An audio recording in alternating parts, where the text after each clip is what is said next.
Guys, good morning, welcome back to my another video. সকাল সকাল তোমাদের সামনে চলে আসলাম একটা ব্লগ নিয়ে। সকলে কেমন আছো? আশা করছি ভগবানের কৃপায় সকলেই ভালো আছো। পুজো পার্বণ সব কিছু কমপ্লিট করে নিয়ে চলে এসেছি কিচেনে। সকাল সকাল চিয়া সিডসটা প্রতিদিন মানে নিত্যদিনের আমার লাগে, তো সেই কারণে একটুখানি গরম জল করে তার সঙ্গে চিয়া সিডস দিয়ে আর একটুখানি লেবু দিয়ে সকালবেলাটা এটাই কিন্তু খাই। আর চিয়া সিডস কখনো কখনো দইয়ের সঙ্গে খাই। তো আমার মনে হয় যতদূর মানে ফোন ঘেঁটে জানতে পারছি, চিয়া সিডসটা মানে সকালবেলা লেবুর সঙ্গে খাওয়ার থেকেও বেশি ভালো হয় দই দিয়ে খেলে। তো যাই হোক, কিছু করার নেই, অগত্যা যেটা আর কি হয়ে এসছে করে আসছি, দুটোই করি। তো সেটাই তোমাদের সঙ্গে সকাল সকালে একটু শেয়ার করলাম। যাক, আজকের দিনটা মিশ্র, মানে হচ্ছে রৌদ্র বৃষ্টি সব কিছু মিলিয়ে গুছিয়ে রয়েছে। ওয়েদারটা একটু ঠান্ডা ঠান্ডা। সকাল সকাল দেখো একটু বেশি করে তেল দিয়ে বসিয়ে দিয়েছি বেগুন ভাজা, তার সঙ্গে ভাজবো উচ্ছে আর ভেন্ডি ভাজা। একটু তেলটা বেশি দিয়েছি, তার কারণ হচ্ছে এখানে আগে বেগুনটা ভেজে নিয়ে মাছগুলোকে ভাজবো। এখানে রয়েছে একটু বড় সাইজের আমুদি মাছ আর তার সঙ্গে রয়েছে লোটে মাছ। তোমাদের দাদাভাই বলল আজকে খাবে লোটে মাছটা গোটা। এটা দেখতে পাচ্ছ, এটা হচ্ছে আমুদে মাছ, আর এই আমুদে মাছটা করবো বেগুন দিয়ে। তো আমুদে মাছগুলো বেশ লাল লাল করে ভেজে নিয়েছি আমি, আর হচ্ছে সেটাকে তুলে রেখেছি। সামান্য একটু ধনে পাতা আর হচ্ছে টমেটো রসুন বাটা সবসময় করে রেখে দিই, সেইটা দিয়েই কিন্তু আমি আজকে আমুদে মাছটা করব। তোমরা কি দিয়ে করো অবশ্যই কিন্তু একটু জানিও।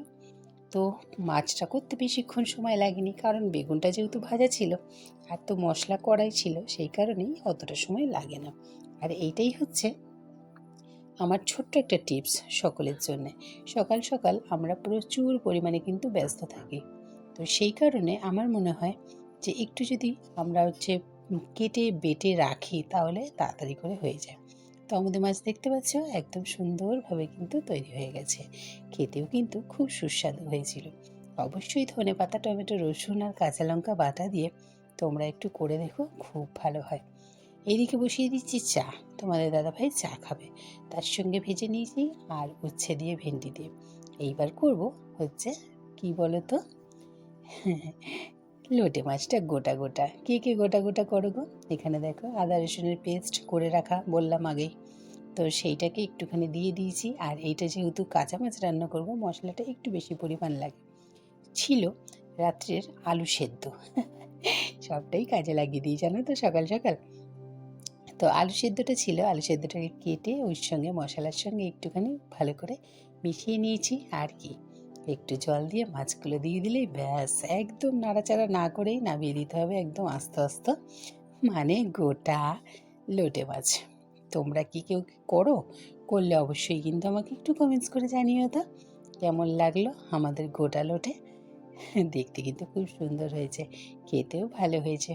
তো যাই হোক, মোটামুটি আজকের রেসিপি কিন্তু এই দুটোই ছিল। Hey guys, good evening. সকলে কেমন আছো? আশা করছি সকলে অনেক ভালো আছো। আর অনেক দিন পর সন্ধ্যাবেলা একটু রেডি হয়েছি, একটু বেরাবো। চলো কোথায় বেরাবো, কি বৃত্তান্ত সবটুকু তোমাদের জানতে ইচ্ছা করছে, তো অবশ্যই সবটুকু তোমাদের সঙ্গে শেয়ার করবো। তো চলো আগে যাই, তারপর। তো আমরা তো সেজে গুজে রেডি হয়ে বেরিয়ে পড়েছি। তোমাদের মনে তো রয়েছেই প্রশ্ন কোথায় যাচ্ছে। তার মধ্যে মেঘ ডাকছে জানো তো ভীষণভাবে।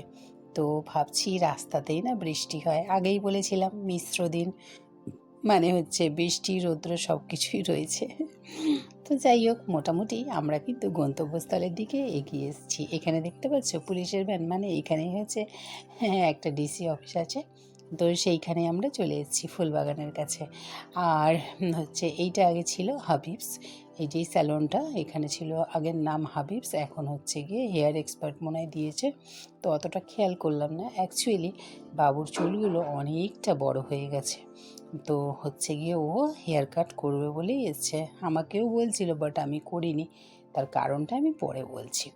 তো যাই হোক, মোটামুটিভাবে হেয়ার কাট করার জন্যে একদম ও কিন্তু ওর আসন নিয়ে নিয়েছে। আর এমন সময় এসছি, খুব একটা ভালো হয়েছে কি জানো তো, যে এইখানে না আজকে একটু ফাঁকা ছিল, শুধুমাত্র একজন ভদ্রমহিলা, উনি হেয়ার কাট হয়েও গেছিলো।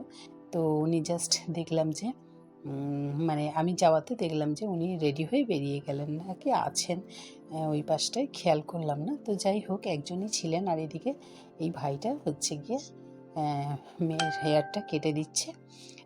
তো আজকে ওর কি হেয়ার কাট হয় সেটা দেখার জন্য তোমরা নিশ্চয়ই একদম কিন্তু অধীর আগ্রহে বসে আছো, তাই তো? তোমাদের দাদাভাই এখানে হচ্ছে গিয়ে বসে রয়েছে, দেখছে, ভাবছে এতটা চুল এইভাবে কেটে দিচ্ছে, কিন্তু কি জানো তো, মেয়ের যে হেয়ার গ্রোথটা প্রচুর পরিমাণে। তারপরে এখানে ফাঁকা, আমিও বসে আছি, ভাবলাম চলো আমি একটু ক্লিপ নিয়ে নিই। আর হচ্ছে গিয়ে একটু বক বক করলে এখানে অসুবিধা ছিল, তার কারণ হচ্ছে যে কাটছে না খুব মন দিয়ে কাটছে। এবার যদি কথা বলে যদি তার অন্যদিকে মন চলে যায়, সেই জন্য আমি আর এখানে কোনো কথা বলিনি। তো যাই হোক, বাড়ি থেকে কিন্তু বাবু হেয়ারটা ওয়াশ করেই নিয়েছিল, তো এখানে আর হেয়ারটা ওয়াশ করতে হয়নি। আগের বাড়ি যেই পার্লারে গিয়েছিলাম সেখানে আবার হেয়ারটা ওয়াশ করতে হয়েছিল, কিন্তু এখানে আর করতে হয়নি সেইভাবে। তো চুলটা দেখতেই পাচ্ছ কতটা ছোট হয়ে গেছে, আর একদম ফাইনাল লুকটা একটুখানি পরেই তোমরা দেখবে। বাবুর চুলটা না খুব সিল্কি, জানো তো। আর আমারটা এখন ইদানিং করে চুলগুলো এত খারাপ হয়ে যাচ্ছে, প্রচুর রাফ হয়ে যাচ্ছে। ওকে যখন চুলগুলো কাটছে না, আমার দেখে মায়া লাগছে। আমি ওকে বলছিলাম, বাবু এতটা চুল কাটতে হবে না, কিন্তু ওর চুলটা প্রচুর পরিমাণে বাড়ে। ও যে কতবার কাটা হয় ওর চুল, আর ঠিক ওই রকমই একদম কোমর অবধি চলে যায়, জানো তো। কার কার চুল এরকম বাড়ে গো, একটুখানি জানিও তো। আর আমার তো একদমই মানে চুলগুলো রাফ হয়ে গেছে, নষ্ট হয়ে গেছে। ভাবি হেনা করি বাড়িতে, কত সুন্দরভাবে সব চুলের, মানে চুলের যত্ন খুব একটা নেওয়া হয় না, তাও হচ্ছে গিয়ে যেইটুখানি যত্ন করি। এদিকে কথা বলতে বলতে হেয়ার কাট হয়ে গেছে, এবার হচ্ছে গিয়ে হিটটা দেওয়ার পালা। এবার একটু তোমরা ফাইনাল লুকটা দেখো কেমন হয়েছে, অবশ্যই কিন্তু কমেন্টস করে জানাতে ভুলো না। কেমন লাগছে হেয়ারটা দেখো, আমার তো ভীষণ ভালো লাগছে। আর এইটাই চেয়েছিলাম আমরা, ফেইদারের সঙ্গে একটা হচ্ছে সামনে ব্যাংস আছে, তার সঙ্গে আছে, তার সাথে আছে লেয়ার, সব কিছু মিলিয়ে গুছিয়ে কাটা হয়েছে। চলো, তো আমরা চলে এসেছি বাড়ি, ঘড়ির কাঁটা বাজে এখন 9টা। কোথায় গেছিলাম দেখতেই পেয়েছো, চলো যার হেয়ার কাট হয়েছে তার একটুখানি ফুল লুকটা দেখিয়ে দিই, কেমন লাগছে দেখো। দেখো কি করেছে চুলটাকে, অ্যাকচুয়ালি হচ্ছে গিয়ে চুলটা গরমকাল যেহেতু, ওর ভীষণ পরিমাণে হেয়ার মানে বেড়ে যায় তাড়াতাড়ি, হেয়ার গ্রোথটা বেশি, তো সেই কারণেই কাটা হয়েছে। কেমন লাগছে ও পিছনটা ঘুরে একটু দেখো, তুই পিছনটা ঘুর, আমি পিছনটা দেখিয়ে দিই, দেখো খুব সুন্দর লাগছে দেখতে। তো যাই হোক, হ্যাঁ আমি কিন্তু হেয়ার কাট করিনি, তার কারণ হচ্ছে গিয়ে আমার তো সবসময় এরকম একটা চুলটাকে গুটিয়ে রেখে দিই, সেই কারণে। তো চলো, কেমন লাগলো অবশ্যই কমেন্টস করে জানিও, ভালো লাগলো অবশ্যই একটা লাইক করে দিও। কেউ যদি নতুন চ্যানেলটাকে দেখে থাকো, মানে আমার প্রোফাইলটা যদি নতুন দেখে থাকো, অবশ্যই কিন্তু একটা লাইক ঠুকে দিও। চলো, আপাতত গুড নাইট, টাটা, সবাই খুব ভালো থেকো আর নিজের পরিবারকে খুব ভালো রাখবে। এখন বাইরে থেকে খাবার দাবার সেভাবে খাই না, ফাস্টফুডটা একটু অ্যাভয়েড করেই চলি। তো রাত্রে একটুখানি আইসক্রিম আনা হয়েছিল। চলো আজকের মতন টাটা, দেখ।